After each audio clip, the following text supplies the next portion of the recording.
అందరికీ నమస్కారం. నేను మీ కిరాకార్పిని. రోషం పౌరుషం తొడగొట్టడం మీసం మెలేయడం పర్సెంటా 1% బుల్లెట్ దిగిందా లేదా, ఓడిపోతే రాజకీయ సన్యాసం చేస్తా సవాల్ విసిరాడు కానీ ఎవరూ స్వీకరించలేదు. పట్టావు జల్లెడు బట్టి వెతికినా ఇంత గుండె ధైర్యం ఉండేవాడు ఎక్కడా దొరకడం. ఈ మాటలు వింటే మీకంటనే గుర్తుకు రావాలి. వైఎస్ఆర్సీపీ ఓటమిలో కీలక పాత్ర వహించినటువంటి betting Bangaraju Anil Kumar Yadav press meet పెట్టాడు. ఒకసారి చూద్దాం. ఇదే పత్రికా సమావేశం పెట్టి 3వ తారీఖున జగన్మోహన్ రెడ్డి గారు గోవర్ధన్ రెడ్డి గారిని మాజీ మంత్రివర్యులు వైఎస్ఆర్ కాంగ్రెస్ పార్టీ జిల్లా అధ్యక్షులు వారిని ఇక్కడ అనిల్ కుమార్ యాదవ్ చెప్తున్నాడు 3వ తారీఖు కాకాని గోవర్ధన్ రెడ్డి జైల్లో ఉన్నాడు, కలవడానికి వస్తున్నాడు అంటున్నాడు. దానికి ముందు కాకాని గోవర్ధన్ రెడ్డి అంటే ఎవరని చెప్తున్నాడు? మాజీ మంత్రివర్యులు జిల్లా అధ్యక్షుడని చెప్తున్నాడు. అది కాదు చెప్పాల్సింది అనిల్ కుమార్ యాదవ్. అక్రమ మైనింగ్ కేసులో ఉన్నాడు, క్వాజు మొత్తాన్ని కొల్లగొట్టాడు, కోర్టులో ఉండే ఫైల్స్ ని తగలబెట్టాడు, ఎస్సీ ఎస్టీ అట్రాసిటీ కేసులో ఉన్నాడు, ఇవే కాకుండా బెదిరింపుల కేసులో కూడా ఉన్నాడు. ఇది care of address Kakani Govardhan Reddy అని చెప్పాలి. జిల్లా అధ్యక్షుడు, మాజీ శాసనసభ్యులు, మాజీ మంత్రివర్యులని కాదు, అది చెప్పు ఫస్ట్. చూస్తారని చెప్పడం జరిగింది. అసలు ఇంతకీ ఇస్తారా ఇవ్వరా? ఏదో కాలయాపన చేసి జగన్మోహన్ రెడ్డి గారి పర్యటనని ఆపాలా? పర్యటనని ఇస్తారా ఎవరా అంటే ఎవరు? పర్మిషన్ ఇస్తారా ఎవరా అంటే పర్మిషన్ ఎవరు? ఎందుకు ఎవరు? ఆంక్షల్ని ఉల్లంఘించకుండా ఉంటే ఇస్తారు, శాంతి భద్రతలకు ఆటంకం కలగకుండా ఉంటే ఇస్తారు, బల ప్రదర్శన జన సమీకరణ పర్మిషన్ లేని పనులు పద్ధతులు చేయకుండా ఉంటే ఇస్తారు. మనం చేసే పనులేంది? జనాన్ని మొత్తం పోగీడు, హెలిప్యాడ్ దగ్గర నుంచి రూట్ మ్యాప్ దగ్గర నుంచి అక్కడ వాళ్ళ దగ్గర కూర్చునేంత వరకు కూడా తొక్కిసలాట్లు, కారు మీద చిందులేపీడాలు, బూతులు ఒకటి కాదు కదా. ఎందుకు ఇస్తారు? ఎవరు? రౌడీల్ని, రాక్షస మోకల్ని, సైకోల్ని వీధుల్లో కుదిలి విధులకి ఆటంకం కలిగిస్తే, అది కాకుండా బూతులు భయంకరంగా తిట్టిస్తే, సామాన్య ప్రజల్ని తొక్కిసలాటకు గురి చేస్తే, Z+ కేటగిరీ ఉన్న సెక్యూరిటీ ఉన్న జగన్మోహన్ రెడ్డి వెహికల్ మీదకి ఒక సామాన్యమైన మనిషి ఎలా వచ్చి డ్యాన్స్ చేస్తాడు, ఎలా వచ్చి ఎగరతాడు? ఇదంతా ప్రీ ప్లాన్డ్ కదా. ఇవన్నీ చేస్తే ఖచ్చితంగా కూటమి ప్రభుత్వం ఆ అవకాశం ఇవ్వదు.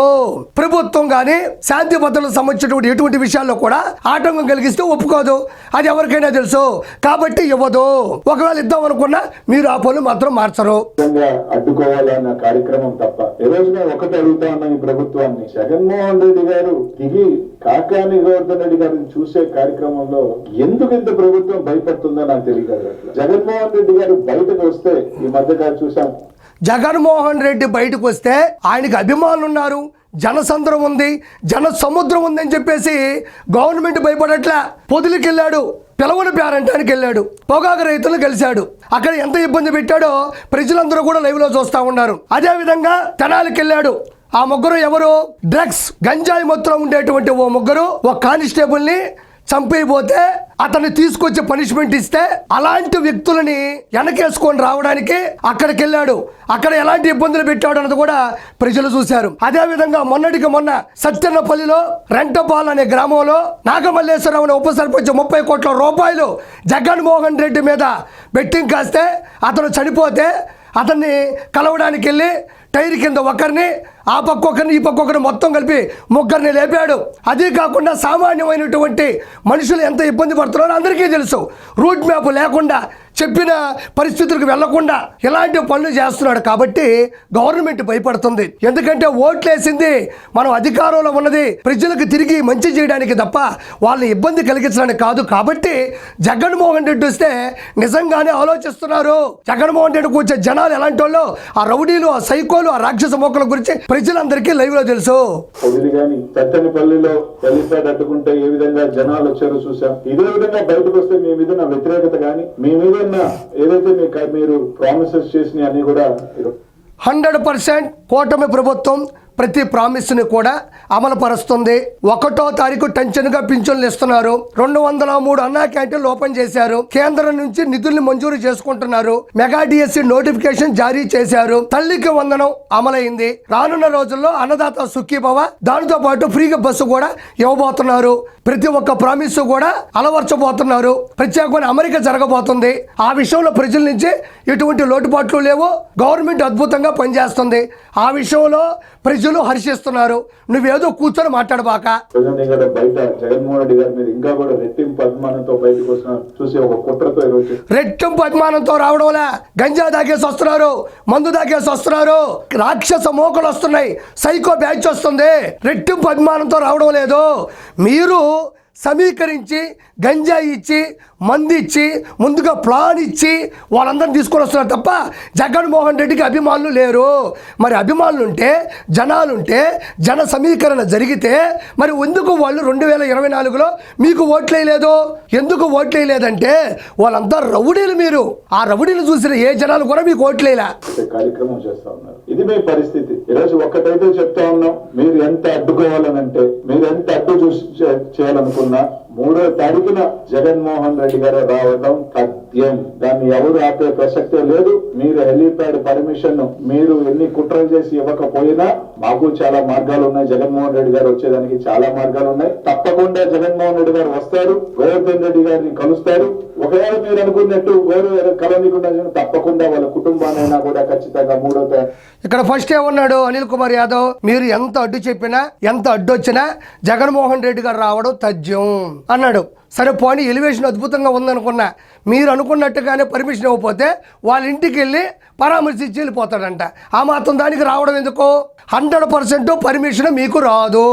ఎందుకు రాదు అనేది ఇంతకుముందు ఉదాహరణ చెప్పిన. ఇవన్నీ కాదు అనిల్ కుమార్ యాదవ్.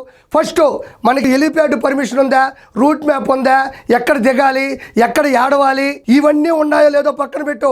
అసలు అన్నకి బాడీ కావాలి. అసలు బాడీ ఉందా లేదా అది చెక్ చేయి. ఈ రూట్ మ్యాప్, ఈ హెలిప్యాడ్, ఎక్కడికి వెళ్ళాలి, ఎంతసేపు ఉండాలి, పేపర్ చూసి ఎంతసేపు ప్రెస్ మీట్ పెట్టాలి, ఇవన్నీ ముఖ్యం కాదు. ఫస్ట్ అన్నకు బాడీ కావాలి. బాడీ దొరికిందా లేదా? బాడీ దొరికితే అన్నకు మెయిల్ చేయి. బాడీ దొరకకుండా ఇవన్నీ ఉన్నా కూడా అన్నరాడు. ప్రత్యేకమైన మార్గాలు ఉన్నాయన్నావు. ఉన్నాయి మీకు మార్గాలు. నెల్లూరు దాకా వస్తారు, జనాలు నోరు తెరుచుకొని ఉంటారు, అగుట్లు పట్టుకొని ఉంటారు, ఆకాశవాళ్ళు ఎత్తుకొని ఉంటారు. కానీ మీరు జైలు దగ్గర పోలేరు. అన్నవు అటు నుంచి అటు బెంగళూరుకి వెళ్ళి ఎలహంగా ప్యాలెస్కి వెళ్తాడు. నువ్వు పోయా అటు నుంచి అటు ఇస్కాన్ టెంపుల్ నుంచి అటు నుంచి చెన్నైకి వెళ్ళిపోయి ఫామ్ హౌస్లో పడుకో. అంతే తప్ప ప్రభుత్వం పర్మిషన్ లేకుండా అడుగు కూడా పెట్టలేవు. ఇక్కడ నెల్లూరు నగరానికి రావటం కలవటం ఖాయం అని మాత్రం మీ అందరికి కూడా తెలియజేస్తా ఉన్నాం. ఈ రోజు ఒకటే చెప్తా ఉన్నాం, మీరు ఎన్ని ఇబ్బందులు గురి చేయాలనుకుంటే జగన్మోహన్ ఇక్కడ మీరు గమనించారో లేదో, మాటికి అనిల్ కుమార్ యాదవ్ నేను ఒకటే చెప్తున్నా అంటున్నాడు. అధికారంలో ఉన్నప్పుడు 100 చెప్పేవాడు, నోటికి అదుపు ఉండేది కాదు. ఎంత ఇష్టం వస్తే అంత మాట్లాడేవాడు. ఒక అమ్మ అబ్బకి పుట్టుంటేనే పరుష పదజాలాలు కూడా వాడిన వ్యక్తి ఈ అనిల్ కుమార్ యాదవ్. ఇప్పుడు పరిస్థితి బాగాలేదు కదా, అధికారంలో లేడు కదా, ఇప్పుడు మాత్రం కొంచెం సైలెంట్ అయ్యి గారు అనే పదాలు వాడుతూ నేను ఒకటే చెప్తున్నా అంటున్నాడు. అప్పుడైతే 100 చెప్పేవాడు. క్వాడ్జితో వేసిన అక్రమ మైనింగ్ కేసుల్లో, ఎస్సీ ఎస్టీ అట్రాసిటీ కేసుల్లో, కోర్టులో ఉండేటువంటి ఫైళ్లు తగలబెట్టిన కేసుల్లో ప్రముఖ ముద్దాయిగా కాకాని గోవర్ధన్ రెడ్డి జైల్లో ఉన్నాడు.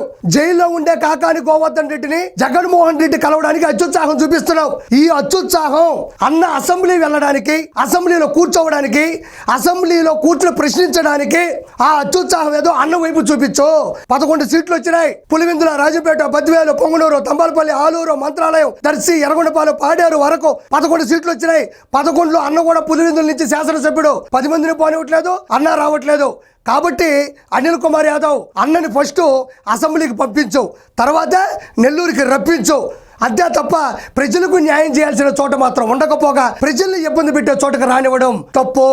పెట్టాలంటే వైఎస్ఆర్ కాంగ్రెస్ పార్టీ కార్యకర్తల నాయకుల్ని బంతిని మీరు ఎంత గట్టిగా గోడకేసి కొడితే అంత ఫాస్ట్ గా వెనక్కి వచ్చే విధంగా రేపు 3వ తారీఖు బంతిని ఎంత గట్టిగా కొడితే అంత వేగంగా వెనక్కి వస్తుంది అంటున్నాడు.